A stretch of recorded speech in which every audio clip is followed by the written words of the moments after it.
Thank you very much for having me, Thomas. My pleasure. Would you like to tell the audience a bit about yourself and what you do? Oh, absolutely. Well, I'm originally from Barcelona, although I live in Texas. I've been living here in the Dallas area for the last 10 years. And, in a nutshell, what I do is I help both corporate CEOs and established entrepreneurs to bridge the gap globally for expansion and exposure. I basically use internationalization as, strategies to help accelerate the growth of their businesses.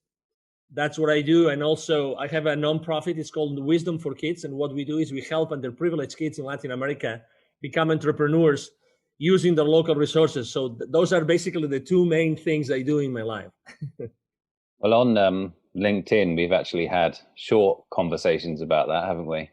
Absolutely. Yeah, I'm very active on LinkedIn. Actually, LinkedIn is I would say the main platform where I conduct my business and my clients' businesses. And actually what I consider myself to be a LinkedIn influencer. Actually, I use my influence to help my clients get their messages and their products and services out to their markets. So yes, exactly. Well, I know from the profile that you are the CEO Confidant, but just in terms of what you do, is it accurate to say that you're a coach, a CEO coach? Well, that's a great question. So I started as a consultant, right? So basically, giving my 5 cents, my piece of advice to the CEOs of this world, exactly. But eventually, I became more of a coach, and not only a business coach, but also, as you said, a CEO coach, in the sense that when you start building trust with your clients, they eventually ask you or ask me, and hey, can you also help me with my position, specifically with the role I have in the company, with my life even.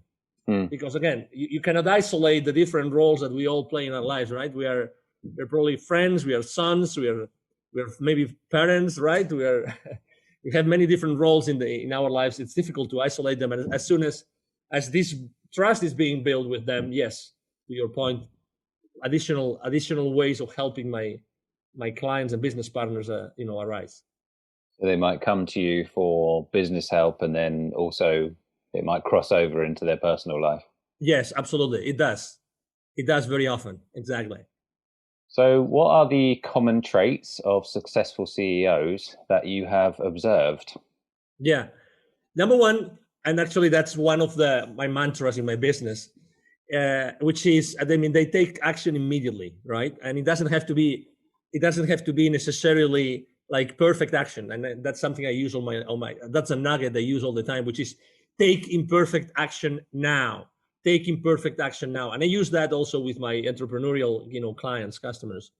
And that would be one. So they're less, let's say, I wouldn't say fearless, but they're less fearful of taking action and going to the market and making business decisions and marketing decisions, although they don't have all the information, all the variable, right? So they like to take risk. That would be the second one. They'd like to take risk because they know that taking risks, they can go to the market and they can actually, in the entrepreneurial world, there's this concept of the minimum viable product, right? So there's this minimum viable characteristics of a particular product or service that when you start offering it to the market, you get the first feedback, right? So they are very good at that. They're very good in start talking with their potential future clients and asking them, hey, I am planning to do this. I am planning to offer, this to the market. I'm planning to send this to offer this product or this particular service. What do you think about it?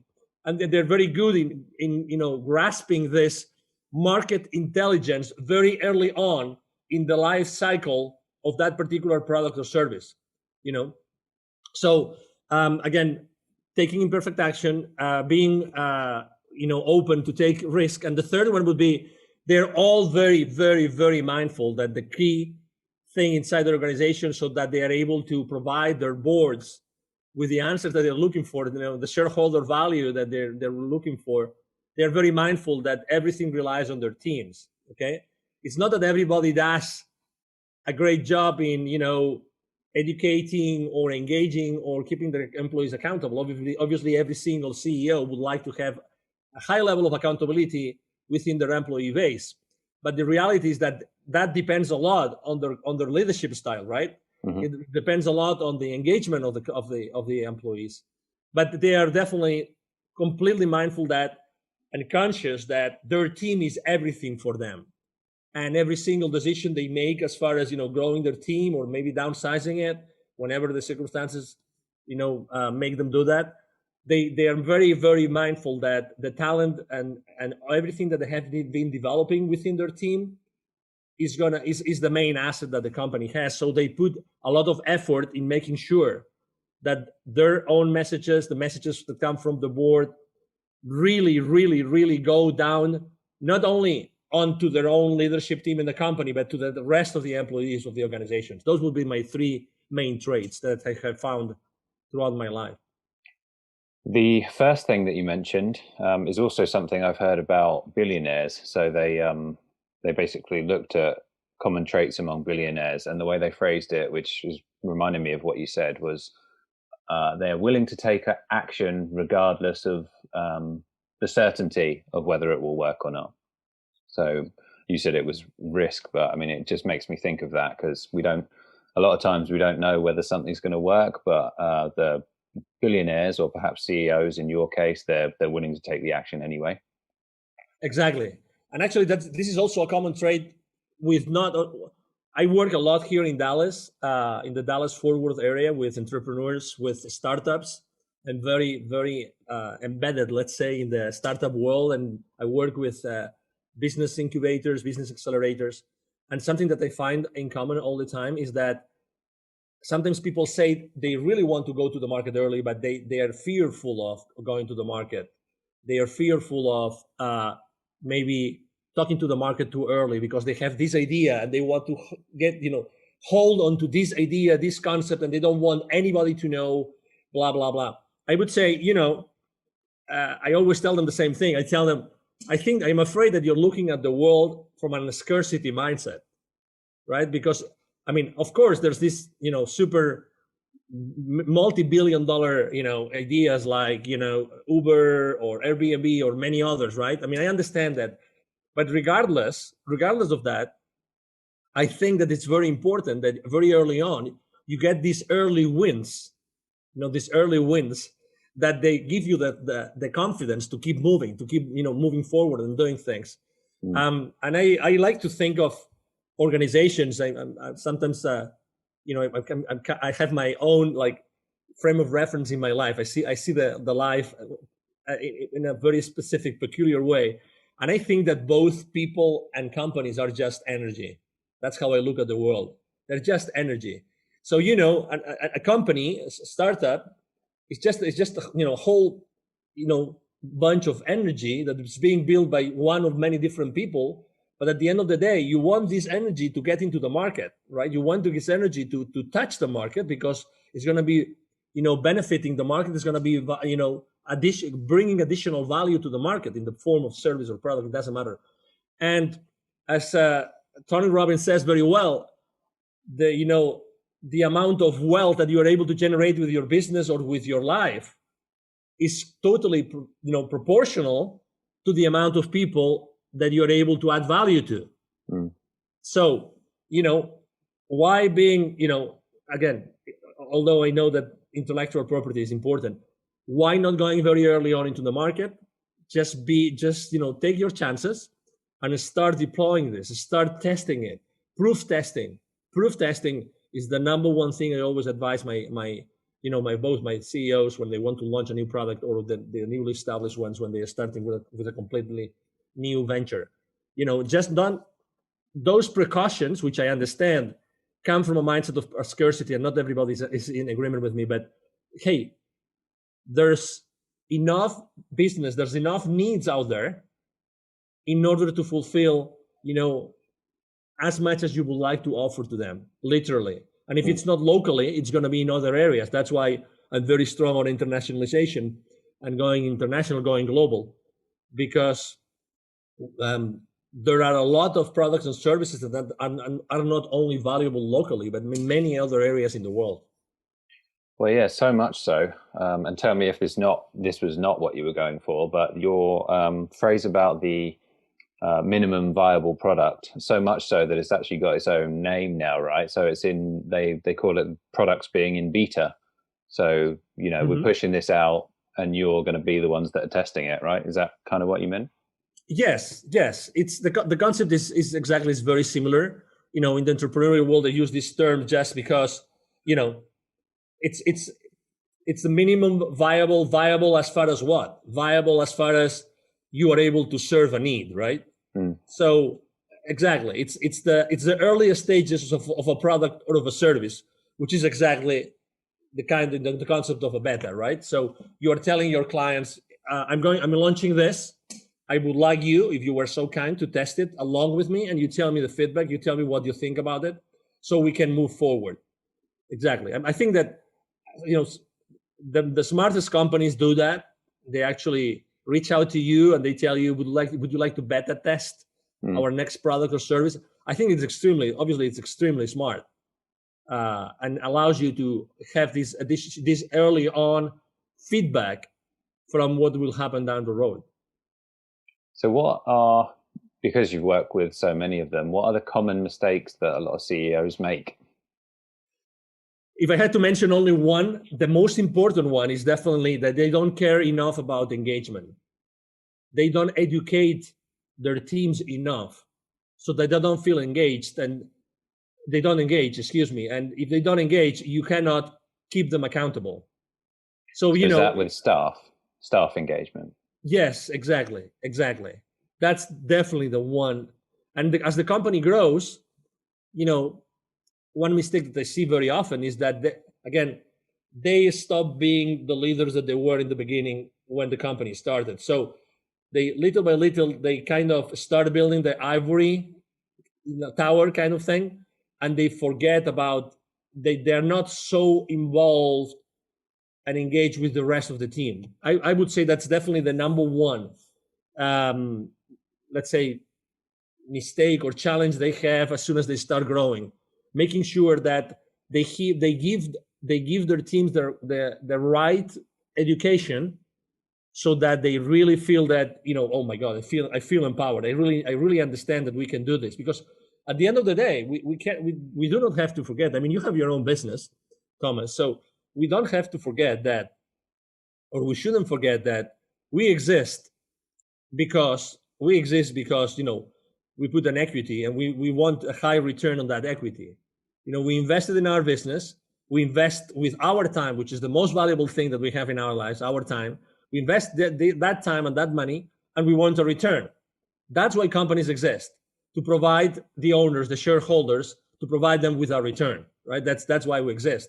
And sometimes we forget that, you know. But what if every single employee was fully aware of the financial implications of their business decisions, right?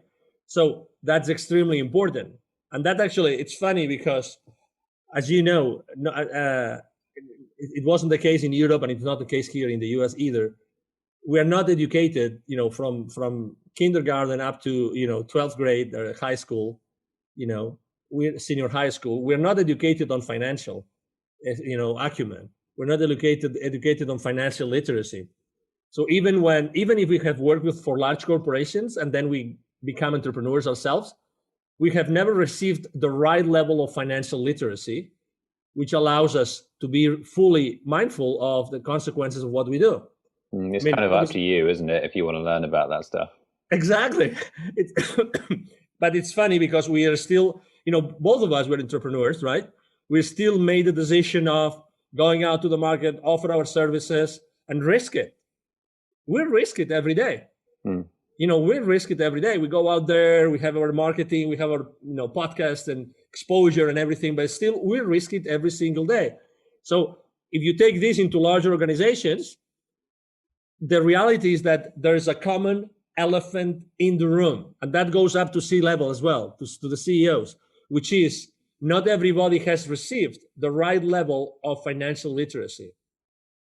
I mean, I was reading the other day a great book that speaks about, you know, very basic, you know, business concepts, and only 46% of C-level of business operators really understand the basic financial principles of organizations only.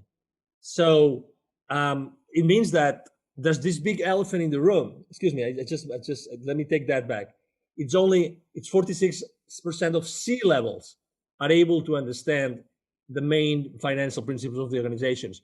So it's not that they don't understand it. It's just that they have not been trained to do it. They have not been educated to understand fully the financial implications of the business decisions that they make every single day.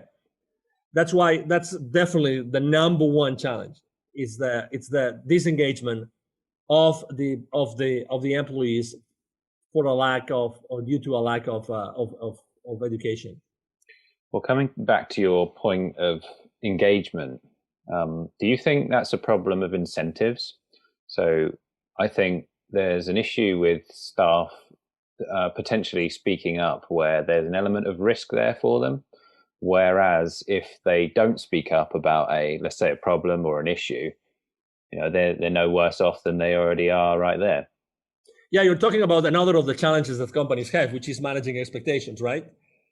All the time inside an organization, we are always managing expectations, or our bosses or our peers are managing expectations, and we don't talk about it. There's things that we don't talk about it. To what you just explained, we don't talk about it, but we should talk about. We should be working on a company, in an organization that allows everybody to speak up about anything, anything. We should be able to speak about anything inside the corporation.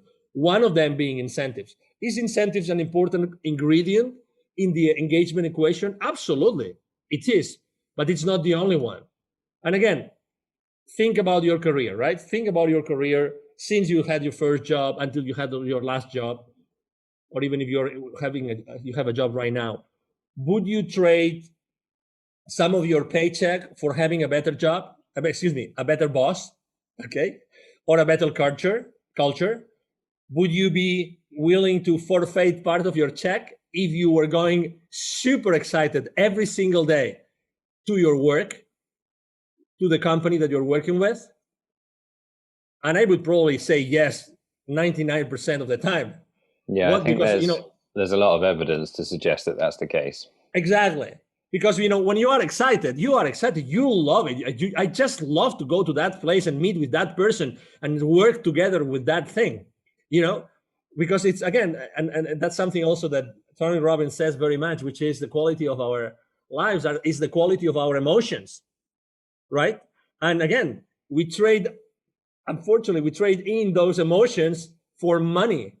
So is money a good incentive? Yes. And there's people maybe that are more incentivized by money than others, but still, what about culture? What about culture? What about if you were given all the education, again, going back to education, what if you were given all the education that you need inside the company, that you feel really empowered?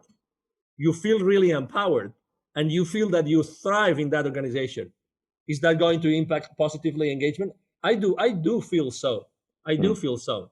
So that's why I believe a lot on, very much on money is important. And again, for me also, money is a matter, is a form of energy, right? Which is good, obviously. And we have to pay our bills, and we want to buy our houses, our boats, our airplanes, whatever that is. But still, it's the every single day emotion that we go through and experience, human experience with our feelings and emotions, that really counts. And, when you go back home at night, when you explain, how was your day, right? If there's someone at home asking you how your day was, even if it is your dog, right? Your wonderful dog that's looking with his beautiful eyes to you, that he's asking you, I miss you, I miss you, sir, I miss you. How was your day? And you start talking to your dog, I'm sorry to put this comparison here, this metaphor, but I really believe that emotions and feelings make a big difference when you go back home and you reflect about the day that you just had. No, it's the way you want to spend your life, right? So I totally agree with you. Yeah, exactly. So have you got some success stories that you're proud of in helping CEOs? Yeah, there's a lot of stories. I would probably like to explain or to tell the story about a small company, just because I think that there's a lot of entrepreneurs out there. There's a lot of people listening to this podcast. And obviously, I thank every one of them here right now listening to us, because I think that it's a story of consistent, imperfect action being taken and believing in one's products, services, and team.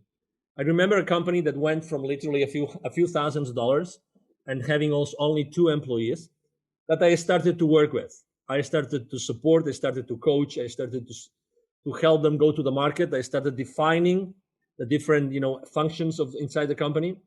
And within 2 years and a half, they were already 43 employees, and they were really, really close to $1.5 million in revenue. I like to explain that story because the owners were very young. And I remember that I was reluctant to start working with them because they didn't have really that much of an experience. The most important experience that they had was in a very large corporation. It was actually an appliances company, both of them. They had different, engineering responsibilities, positions inside that company. But they didn't have management experience. Again, they didn't have management experience, but oh my God, their passion was over the top. You could tell these guys were going to do it. I still remember when they came to see me. I think we met at a restaurant or a coffee shop. I was inside. I saw them when they arrived in their car. They had this very small, tiny car. I mean, I remember that, image as if it was now. But they were with this big smile in their faces, and they really wanted to do that, and they really wanted to work with me. And oh my God, it was a blast. Obviously we are friends today, and we respect each other a lot. But it was their passion. It was there's nothing impossible. We are going to do this, and we are going to do that much better than anybody else. It was this. They didn't care about competition. It doesn't matter if we are the newcomers. It doesn't matter. We are going to do this in a better way and the right way. And we're going to put a lot of innovation in what we do, and we see the world in a different way, And if I had to reflect and also say, besides their passion, what also made them successful, because they didn't have the experience as business owners, right? Is that they were really good in dealing with people. Their team members loved them. They were a couple. Their team members loved them. They had a very something that I liked a lot. Today we talk about a lot about gender equity. They did a great job. Their industry was high tech, so it's a man dominated industry, but they had a very well balanced. I work a lot in the diversity and inclusion space. And they did a great job bringing, female workers and male workers all together for the good of the company. And very, very young, very, very excited, employees still today. I haven't worked with them for the last 10 years now, and 5 years now, but they still remember me, and I will never forget. Every time I was going to visit them, the excitement, their team, the way that they were supporting each other and helping each other internally. That was really a great experience. So they went from 2 to 43, did you say? Yeah. Now, for some reason, when I asked the question, I thought that it would be, taking a corporate to bigger numbers or something, but I can completely understand why it would be something, I don't know, more meaningful, a story that's more meaningful to you, taking something which is barely just started to what most people define as successful. Yes, obviously it's important to help a company, for instance, to expand internationally, to build a distribution channel so they start generating millions of dollars within a couple of years, 3 years, and you have a big budget to spend to do that as well. But that's it. When a large corporation starts doing this, they already have all the checks and balances and everything in place. Obviously it's a nice story, and we help a lot of people, but it's a completely different environment, right? It's a completely different experience as well. Yeah.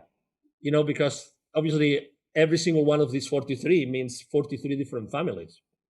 Yeah, it's more personal, isn't it? Yes, it is. So have you noticed some trends or circumstances where a CEO would commonly reach out to you? Yes. Yeah. Number one, I think that, and I'm going to talk about marketing now, right? I think it all depends on how you market yourself. And obviously, I mean, thank you for this opportunity today, because at the end of the day, every time that I expose myself,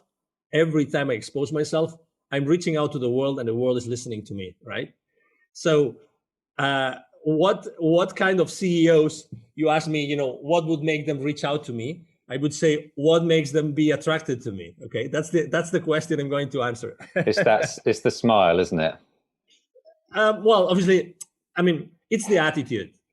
It's the attitude. If you've read that book from this guy that was so many years in the concentration camps in Germany, Viktor Frankl, In Search of Meaning, if you've read that book, he would say that regardless of where you are in the world, even if you are for 5 years, 10 years in a concentration camp, it's your attitude which is going to keep you alive. So it's the same thing. So I think that number one, obviously, people reach out to me because they have something that they want to do, or they have something that they want to get rid of, and they are looking for help. So number one, they are humble enough to ask for help. That's the number one thing. Those CEOs know that they need help, and they think that they could help them, either because of my professional background or either for the values that I put out there every single time I go out there with any of my marketing strategies, right? You probably have seen that exactly. I'm very active on LinkedIn. I post every single day. I make a mix of my clients' content, my content, very personal things. I actually talk very personal very often. Last year I talked a lot about building bridges and these kind of things, right? I like the comedy. Yeah, exactly. And I like to connect. Like at an emotional level, right? And at a very human level. So I stand for humility. I stand for probably acceptance. I stand for gratitude. I think that those three principles, at the end of the day, if you consistently get out to the world and expose yourself with a specific verbiage and attitude, eventually the world comes back to you because of that, because they value those principles, or they value that what you do every single day. There's this, you're a marketing expert, so then when someone starts talking about, okay, so I'm going to serve that community and that's going to be my persona or my avatar, and very often we make a big mistake, which is we're trying to have this avatar so wide so we can attract everybody, and it's the other way around. It takes a while to entrepreneurs to understand this, that the more specific you are about how you position yourself and how you are yourself reaching out to the world, the higher the chances that you're attracting the CEOs or the business owners or the entrepreneurs or the startup, leaders that you want, that they need your services, that you want to attract to your practice. If you're marketing to everyone, then you're marketing to no one. That's exactly the quote that I use for that one. So would you say